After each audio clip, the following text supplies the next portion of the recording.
বাংলাদেশে সকল সামাজিক সমস্যার মধ্যে বেকারত্ব অন্যতম। সময়ের সাথে পাল্লা দিয়ে শিক্ষিত বেকারের সংখ্যা বেড়েই চলেছে প্রতিদিন। ছাত্রজীবনেই অনেকে এখন স্বাবলম্বী হতে চান, যার গুরুত্ব একদমই কম নয়।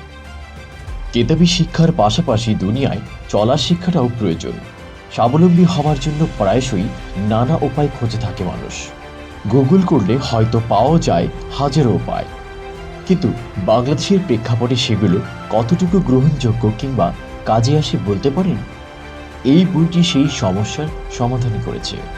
অর্থ উপার্জনের ক্ষেত্র কিভাবে খুঁজে পাওয়া যায় তা নিয়ে বিস্তারিত আলোচনা করা হয়েছে এখানে, যেখানে লেখক জাওয়াদ আরাফ খান তার ব্যক্তিগত জীবনের অভিজ্ঞতার আলোকে আয়ের নানা পথ ও কিভাবে তা শুরু করা যায় তা নিয়ে সামগ্রিক আলোচনা করেছেন।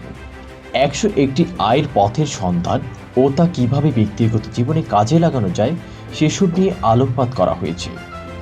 আমরা কাজের নানা ধাপ জানলেও কিভাবে সেটা কাজে লাগাতে হয় সেটা জানি না, আর লেখক সেটাই এই বইতে তুলে ধরেছেন, যেন সবাই পড়ে তার অভিজ্ঞতা ও স্কিল অনুযায়ী কাজ খুঁজে পেতে পারেন।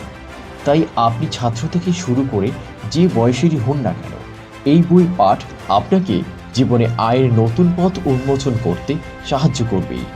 টাকা নিয়ে আলোচনাতে সংকোচ নয়, বরং আপনার পার্সোনাল এবং ফাইন্যান্সিয়াল ডেভেলপমেন্টের অংশ হিসেবে দেখুন। দৃষ্টিভঙ্গি বদলান, বদলে যাবে জীবন।